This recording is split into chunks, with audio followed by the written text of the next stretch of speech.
Number 5. When you die, there will be free ice cream for everyone, all day and all night. Whatever flavours you can think of. Hello YouTube. This is the final video in my series of a textual criticism of the Quran for the time being. So far I've shown that the text of the Quran is not as precise and clear as advertised. It is a cocktail of earlier manuscripts and languages which are randomly compiled as a single presentation in the form of a book. It contains grammatical, factual, temporal and linguistic errors which clearly shows it to be a text manufactured by humans, not a god. Today, I will show what Muslims are expected to believe when confronted with their holy and noble Quran, the basis of the system of Islam comprising state, legislature, executive and religion. When reading the Jewish and Christian Bibles, I was surprised that it was not sealed in plastic with a warning due to X-rated contents. You have a father having sex with his daughters, women having their breasts fondled, women's vaginas taste like wine, and men have erections like donkeys and ejaculations like horses. Well, their God had not given them Viagra yet, so I suppose this is what men at the time were dreaming of when they were awake. Islam did not have this prudish attitude, so men were allowed female sex slaves and multiple wives, so there was no shortage of free sex for men. This I see reflected in the Quran, where there is no indication of this pent-up sexual lust. The only time we have a sexual moment is when it comes to the impregnation of Mary, who, by the way, is the only named woman in the Quran. So what we see in 2191 is that we breathed into her something of our spirit and so on. There are several variations of this. So what is this something? It seems sort of embarrassing for Muslims. We have, if you have the literal, her genital parts, so we blew into her, or Malik, who guarded her chastity, we breathed into her of our spirit, or Asad, we breathed of our spirit into that which was in her womb, or if you go to a tafsir, we breathed into the private part through our ruh. So apologetics squirm and come up with amazing translations for vagina, neck, garment, spirit, womb, sleeves of a shirt, private parts, and so on. Very funny. Oh, and because the Quran is so vague, the pregnancy lasts anything between seconds to the more standard 9 months. Crazy. What Muslims have to accept is that the Quran does not fit into the 21st century. Religious laws forbid the destruction of a single sheet that contains Quranic verses. Yet in today's technical environment, does the deletion of a file with Quranic texts constitute the destruction of a surah or ayah? What Muslims also have to accept and fervently believe is that their God somehow poofed into existence, eternal, omni-everything, without beginning or end, from out of nothing. That their God creates matter from nothing, like his throne, a human invention that a God who is everywhere at the same time would hardly require, over water which had not been created yet, and a pen without paper. That the claims of their God being all-powerful or all-merciful and all-just are logical contradictions do not bother Muslims in any way. They simply believe. Crazy.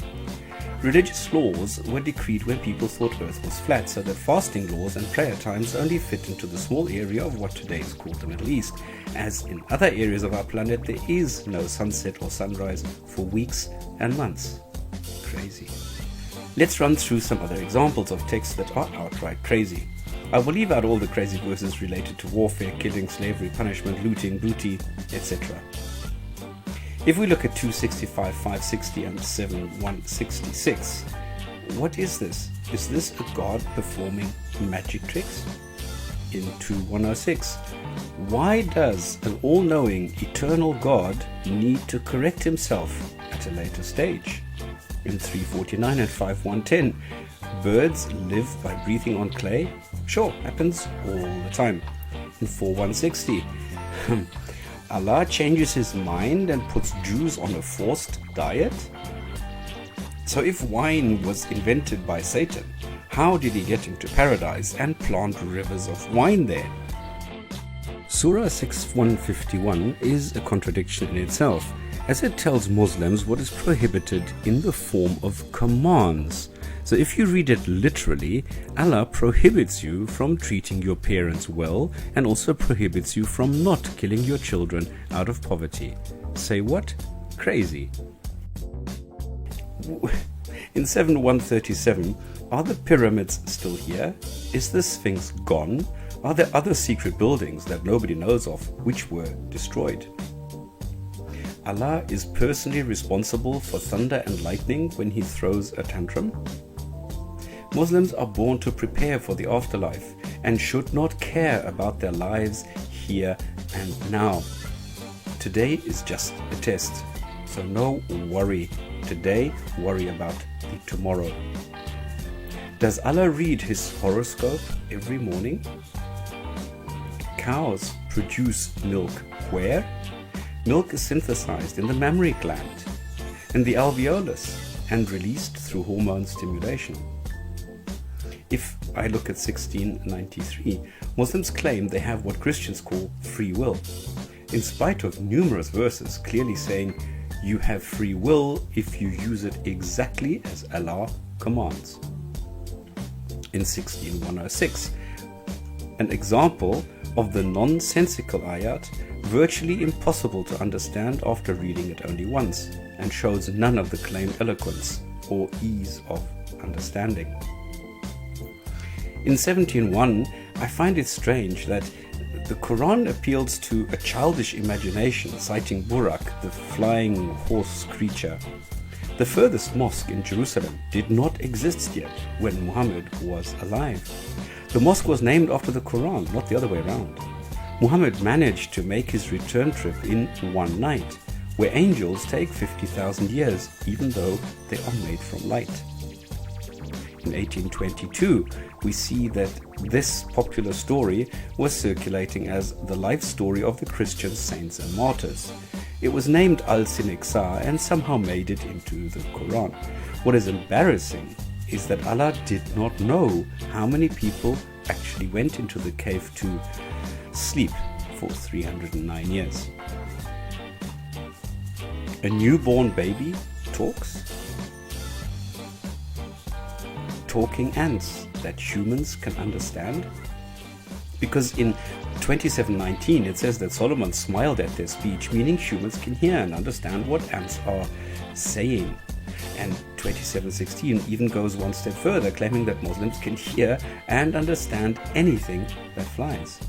I am aware of all the cries about ants being able to communicate not only by smell, but I've never seen a scientific paper that proves anyone ever having had a conversation with an ant.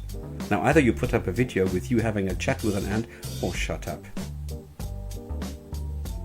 When Muhammad wanted to marry Zainab, his adopted son's wife, Allah promptly revealed a law that he may do so. So until today, it is okay for a Muslim who adopts a son to later marry the son's wife should they get divorced or the son get killed somehow. No eclipses allowed? Stars are just decoration, located closer to Earth than our moon, and to be used as weapons against evil spirits? And here, Allah asks Muslims where the other gods are. A planet can speak? And are NASA, ESA, and all the other companies who have sent people and satellites into space fully aware they first need to seek divine permission for each launch? Crazy. And what do these actually mean? Because and then you have the camel coming out of a rock and then becoming a prophet. Now, what I've done is I've collected some verses where the Quran does not mention hellfire, and which verses do, a relationship of approximately 70 to 30%. So no hellfire, and then the surahs and verses where hellfire is actually mentioned. Now, why would anyone worship a god that will eternally torture you and your children unless you follow nonsensical instructions to the T? I think I've shown that the Quran holds no scientifically correct contents at all.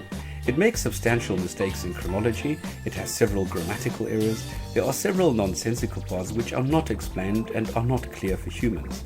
It makes factual errors such as basic arithmetic, was never protected by any god or deity, is not as eloquent as advertised, and finally has really crazy parts that are superstitions at best. This book is definitely the product of humans and does not have any divine origins as it is claimed by followers of the Islamic religion. As Muslims quite rightly claim that the previous Bibles are man-made and have changed over time, the same is true for the Quran. Again, if you believe that a God exists and has issued clear commands on what you can and cannot do, what you should or should not do, a change of the origins of the book should not change your mind or shake your faith. Thank you very much for your time.